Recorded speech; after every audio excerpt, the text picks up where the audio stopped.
যখন কারো কান গানের আওয়াজ শুনতে পছন্দ করে, ইবনুল কাইয়িম বলছে মৃত্যুর সময় তার কান কালেমা লা ইলাহা ইল্লাল্লাহকে ঘৃণা করে। নাউযুবিল্লাহ।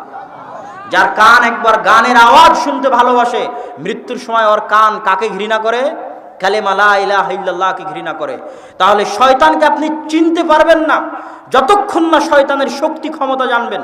রাসূল সাল্লাল্লাহু আলাইহি ওয়াসাল্লাম বলছেন, ইন্না শাইতান ইয়াজরি মাজরাদ দাম, মানুষের রক্তের কণায় কণায় শয়তান চলতে পারে। এটা কি কাল্পনিক না বাস্তব? বাস্তব। আপনার রক্তের কণায় কণায় শয়তান চলতে পারে। এই জন্য রাসূল সাল্লাল্লাহু আলাইহি ওয়াসাল্লাম বলছেন, যারা শাহওয়াত, নিজের মনের শাহওয়াত কন্ট্রোল করতে চায় তারা রোজা রাখো। রোজা রাখলে খাবার কম হয়, খাবার কম হলে রক্তকণিকা ছোট হয়ে যায়, রক্তকণিকা ছোট হয়ে যাওয়ার জন্য শয়তান ঢুকতে পারে না রক্তকণিকার মধ্যে। এই জন্য সিয়াম রাখো, রোজা রাখো, যাতে শয়তানে তোমার রক্তকণিকার মধ্যে ঢুকতে না পারে।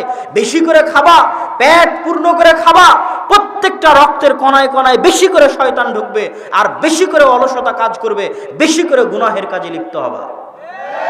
সিয়াম থাকো, না খেয়ে থাকো, রক্তকণিকা বন্ধ হয়ে যাবে শয়তানের জন্য। এগুলো কাল্পনিক কথা না, এগুলো বাস্তব কথা। আপনাকে পথভ্রষ্ট করায়, আপনাকে নষ্ট করে, আপনাকে ধ্বংস করে, আমাকে এবং আপনাকে ধ্বংস করে আমাদের চিরন্তন শত্রু, আমাদের জানি মানি শত্রু, আমাদের জীবনের শত্রু, মরণের শত্রু ইবলিস এবং তার বাহিনী।